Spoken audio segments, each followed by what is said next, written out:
Hey everybody, JSquared John Jeremy here, back with another vlog for this week in the JSquared Chronicles.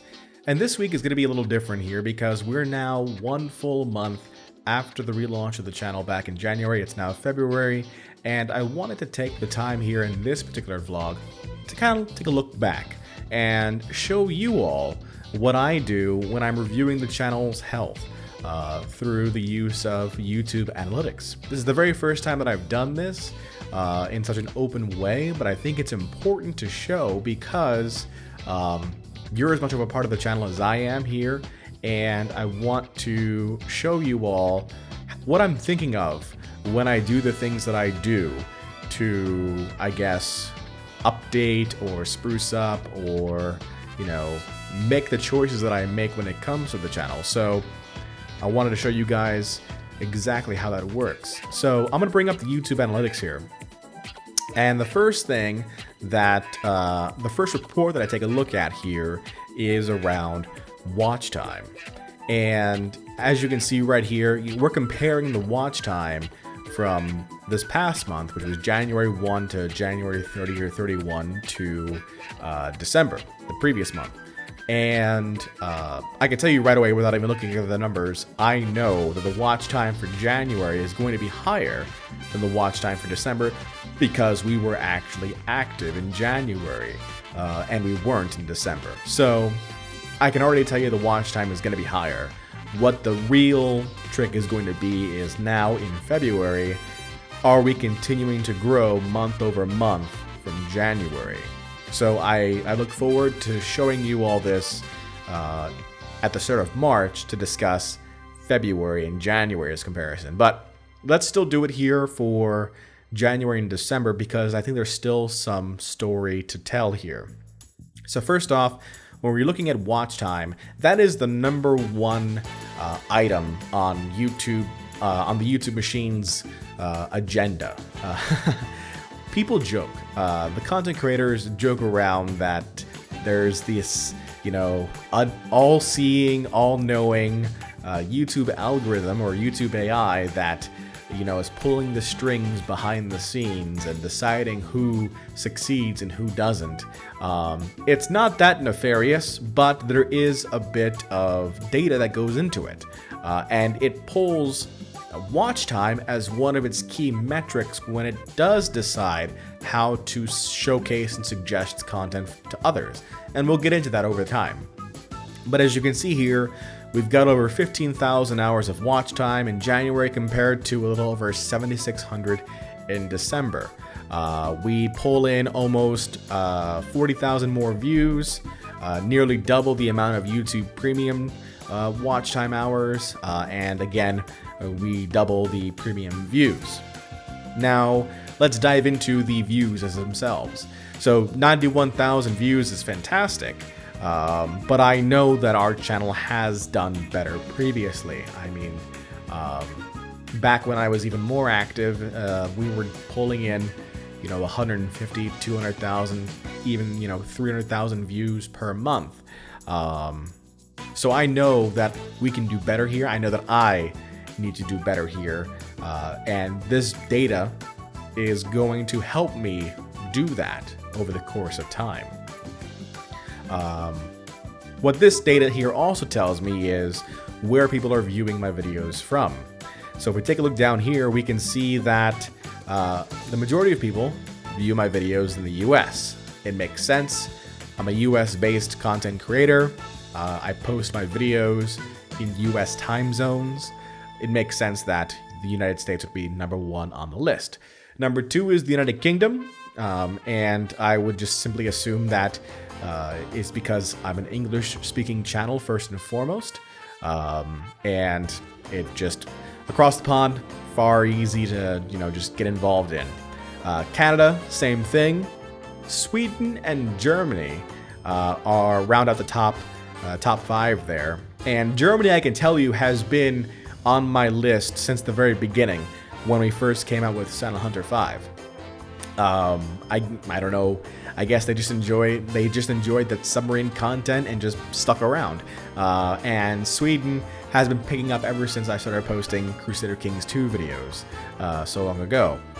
So those are the top 5 for this past month as far as our watch time metrics are concerned. Now, what does this tell me? This tells me that, hey, if most of my videos are coming from the United States, maybe I should dial more in on that and make sure that people in the United States, I'm posting my videos at a time zone that is preferable to people in the United States. Our videos right now come out at 7 o'clock in the morning Pacific Standard Time or 9 o'clock at night Pacific Standard Time. If I was really wanting to utilize this effectively, I would probably post my videos at a time where the most number of people in the US would be able to take advantage of the posting and be present when it's first released. I can tell you the 9 o'clock time zone, the 9 o'clock time period launch probably will change in the future because of this data here, just as an example. After I look at watch time though, the next step is to look at how long are people watching individual videos. And for that, we have to go into what's known as the audience retention report. And what this tells me is, for an individual video, how long is too long? Where is the quit button, basically? And here, for this month, it's telling me that people have usually made it as far as 10 minutes into a video before they're saying enough's enough, I need to find another cat video. And that is compared to about 8 minutes and 30 seconds from the prior month. And we're looking at an average percentage viewed of 35% versus 28%. So what does that tell me? That tells me a couple different things. One, that tells me that at some point, about 10 minutes into a video, people check out. So I need to get better at making sure that there is enough excitement in a video in some way, shape, or form to ensure that people keep tuning in.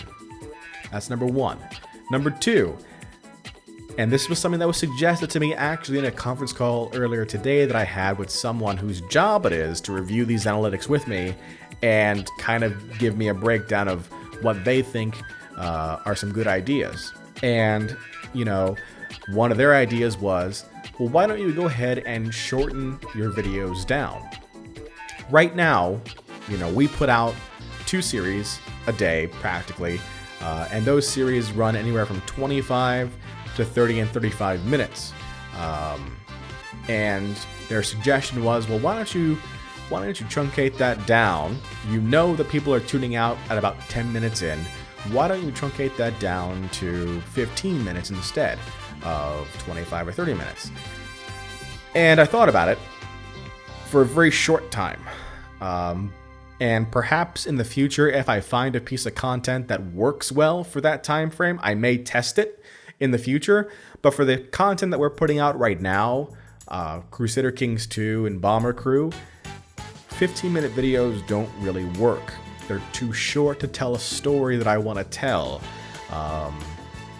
And so we're not going to be doing that specifically. But I have been, if you've noticed over the course of this past month, really trying to stick to around the 25 to 30 minute mark on videos. Just so that way I do have enough time to tell a story, but I also don't run too much of a risk of people not being able to stay with me till the end. And then if they do that, they're more inclined to continue to watch in the future. So this is a report that's very important to me because I need to figure out better ways to keep people's attention, is what this is telling me. And I can compare that to the previous month down here. So obviously, you know, when you're looking at the number of watch time hours, usually what will happen is that the very first video of a brand new series is usually number 1, or at least in your top few videos in this report. So in this case here, it's showing me that the Crusader Kings 2 Holy Fury campaign, its very first episode, which was launched on January 1st, it has the most watch time hours. Its average view duration is about 9 minutes, and that percentage viewed is about 34%. Okay. The second video the number 2 video on the list is actually the number 2 video in that series, Squashing Rebel Scum, and that comes in at 600 hours of watch time, 13 minutes average view duration, and 48% average percentage viewed. What that tells me is that you do have that drop off in the very first video where people are tuning in, they're looking to see if they like it or not, and then if they don't like it, they tune out. But for those that stick around and keep watching, and then they go into the next video, your average view length should increase for that video, as well as the average percentage viewed. And then it goes from there.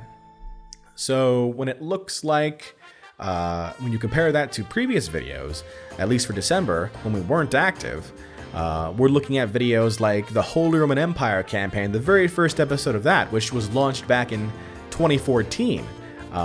That received a total of 167 watch time hours, only a 5-minute average view duration, and a 12% average percentage viewed. And that clocked in at about 43 minutes. So, longer video, you have the attention span for about 5 minutes and then people drop off. So, that tells me a couple things. One, what they're watching is not what they expected. And that could simply be the fact that it's not up to date anymore. The Crusader Kings 2 of 2014 is not the Crusader Kings 2 of today. So, I mean, we're talking a 5-year difference. A lot's changed in 5 years. It's no longer as relevant as a brand new series. I see that all the time with other series as well that has updated content. Like, for example, any of my MMO series. EVE Online in particular. People are watching that video, it gets views, but the average retention rate for those videos is low because people see, hey, this is from 3-4 years ago, it's no longer relevant, I need to find something that's more current, and then they drop off. So this is a very interesting report. I love dialing in on this one in particular, and it shows me, where I have opportunity to keep people's attention. Oh look, there's the EVE Online video right there. 22 minutes in, but people are only sticking around for about 4.5. 4 and 45 minutes. 4 minutes and 45 seconds worth. So, and that video came out in 2012. So now we're talking 6.5 years later of content. But I do like looking at this report in particular. The next report that I look at after average view duration is around the traffic sources of the videos. Where are people watching my videos from? How are they finding the content? And here is actually pretty interesting, and I'll explain. So for all this watch time, for all of these views, even the YouTube Premium views, the number one place people find my videos right now is actually in playlists. My playlists in particular. So for me to break that down, people have to know who I am, go to my channel, go to my playlists on my channel, and then watch the videos from the playlists. Compared to, say, the suggested videos feature, which is, hey, you've watched this video on Crusader Kings 2 from so-and-so. You may enjoy a video from JSquared John Jeremy, and here it is over in your sidebar. Take a look at that video. And that's the number 2 way people find my content. The number 3 way is through the browse features, which is literally just, it's on the homepage for some reason, or you are subscribed and it's in your subscription feed. Those are the top 3 ways people find my videos, but I was actually quite surprised the number 1 way was through a playlist. That tells me I have work to do when it comes to making sure that my videos are suggested, or more frequently suggested for people to watch when they're watching other content. And that's simply because, we haven't been very fair to the YouTube algorithm. It doesn't like people who disappear for months on end, to put it mildly. So we have to kind of rebuild back the credibility that we had with the algorithm from way back ago, and kind of build ourselves up once again. And keep in mind, this is an algorithm that I feel changes almost constantly. the algorithm of 2 years ago or even a year ago is not the same algorithm as it is today. Plus, add on to that the whole advertiser-friendly monetization versus demonetization thing that has happened on YouTube in these past couple of years. And there's another aspect of being a creator that you have to work around or be able to, pivot accordingly. So there's a lot of interesting data that's available in YouTube Analytics. I'm only really scratching the surface, trying to give a general explanation to you all. But so I think that's an interesting report here because it's telling me that I have some work to do when it comes to the algorithm. And then the last report that I look at before I move on to something else is around devices. And this is a very intriguing report for me because when I first started on YouTube, this report wasn't even around. People just watched YouTube on their computers. That was it. That was the primary method people watched content on. But now we're talking 8 years later, and a good chunk of my views come from mobile devices, from phones, from tablets, versus from their home computer. And you literally can see it broken down here. 40,000 some odd views from a computer, 30,000 some odd views from a mobile phone. So 46% versus 33%, that's not as big of a gap as you would think, especially when you consider a few years back when the majority of content came through on computer. So what does that mean to me? That means to me that I need to be able to optimize my content to be viewed on any screen, whether it's on a monitor, whether it's on a mobile phone, whether it's on a tablet, or in this case, it even shows me content from a game console or a television. It needs to be viewable across all devices. And I'll give you a perfect example of where it wasn't in the past. That is in Crusader Kings 2. So if you take a look at Crusader Kings 2, any of my Crusader Kings 2 videos before the launch of the latest series, you can watch it on computer, but it's still hard to see, hard to read the text, as it were, if I didn't have the mod on that increased the font, but even then it was a mod and wasn't built into the game. If you try to do the same thing on a mobile device, it is damn near impossible. And I know, I've tried. That's one of the reasons why I changed it in the latest series, when I made use of the new UI scaling feature and scaled up that UI in a way that made that text legible again. And I don't even think at this point now people even notice the difference, but I know there is a difference between the older content and the newer content, and I hope that it has made it much more viewer friendly. I think it has when I've tested it on my phone, and I hope that others feel the same as well, that it's just simply a much easier experience to watch and enjoy. And then the second way that we've kind of looked at this as a way to improve the experience on other devices besides the computer is through the use of the closed captions that we've been including in our videos since January. And I've already talked about this in a previous video, in a previous vlog, I'm half blind. I only have one eye to see with. I know that there are others with other accessibility needs, like people who are hard of hearing or are deaf altogether. And closed captions are a boon for them, a great thing for them. And it doesn't even really need to be just about accessibility. It could also be for those individuals who are, either learning English as a second language, and they want to use it as a frame of reference to study, or people who just simply enjoy reading the subtitles. I'll tell you, as a kid, I used to bug the hell out of my parents, but I would always ask when I was watching television that the closed captions would be turned on.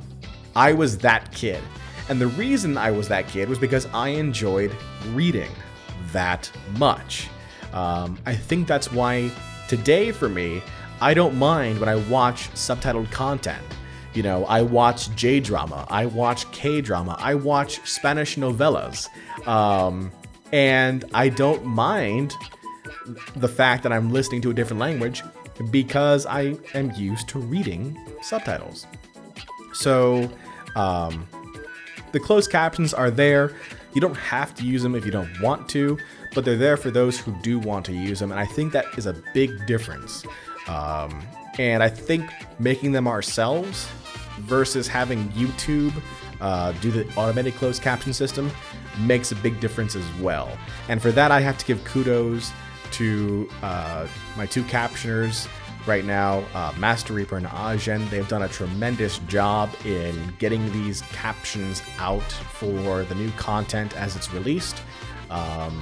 And I tell them that they have saved me personally hours and hours of work. And that allows me to make more and more content instead. So kudos to you two on that. I greatly appreciate all that you do. So that was kind of a discussion around the old reporting. I do want to show you one more thing. That's what is coming down the pipeline for content creators. And for that, we move into a new reporting tool, the Studio Beta tool. And this tool is, in the works. They've been testing it on YouTube for about a year now, I think, and it's still not quite finished yet. There are some reports that are only available in the classic reporting tool.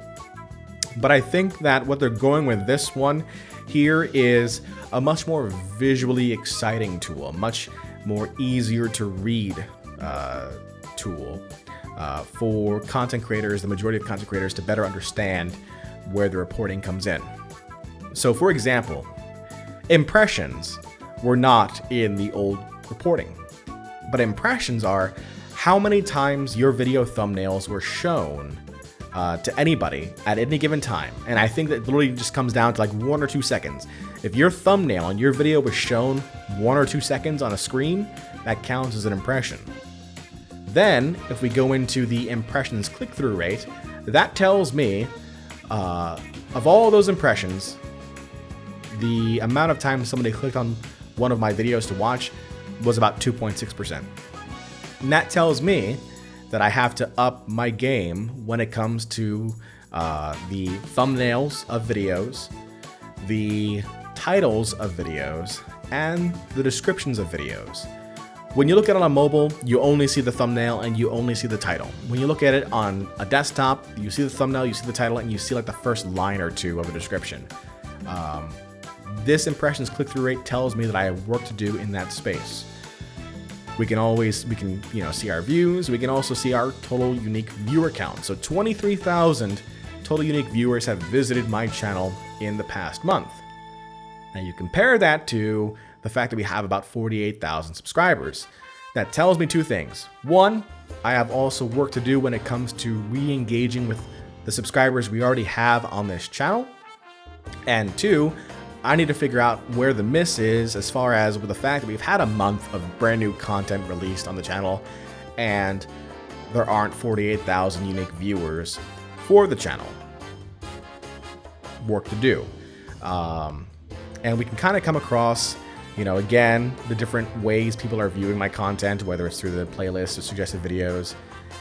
If they find it from outside, where are they finding it from? Over half of all watch time externally comes from Google search, DuckDuckGo, Bing, YouTube, and Reddit are on there as well. We can see the traffic of suggested videos. So we can see here that the algorithm is suggesting some of my videos, and they're pretty much all the brand new ones right now.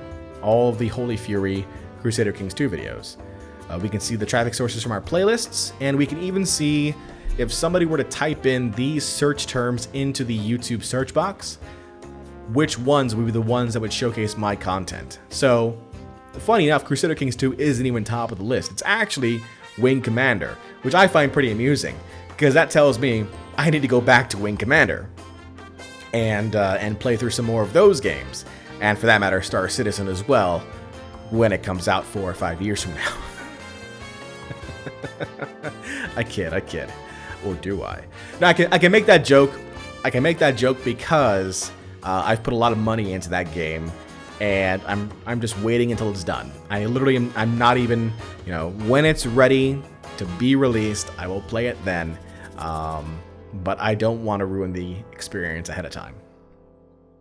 So there's that report. Then there's also the interest viewers report, which again goes into watch time and average view duration, but it also tells me things like who's clicking the end screen elements and what elements are they clicking on. So for example, when you reach the end of this video, usually what will happen is that there'll be a subscription button and there'll be 2 videos. One will be the best for viewer video, which literally just looks at the videos that you've watched from me and similar videos, and it says, the YouTube algorithm says, hey, you would like to watch this video, here you go. And then the other video would be like the most recently uploaded video. So it makes sense that the best for viewer video would be the video that has the most click-through rates. Same thing with cards. We use cards primarily to highlight playlists, and you can see there that the playlists for Holy Fury campaign do get clicked on more frequently. And then finally, in the build an audience section, this kind of talks about demographics. We can see that between the watch time here, half of you are subscribed, half of you are not subscribed. I would love to get more of you subscribed. That would be the end goal, obviously, and we'll get there, hopefully, but that's what this report tells me. Again, our top countries for viewership. It even tells me things like the gender and age range of my viewers. I could already told you, that the majority of my viewers were male, but there is in fact a female population that does watch my videos, and for that, thank you. And even the age range of the people that are watching my videos.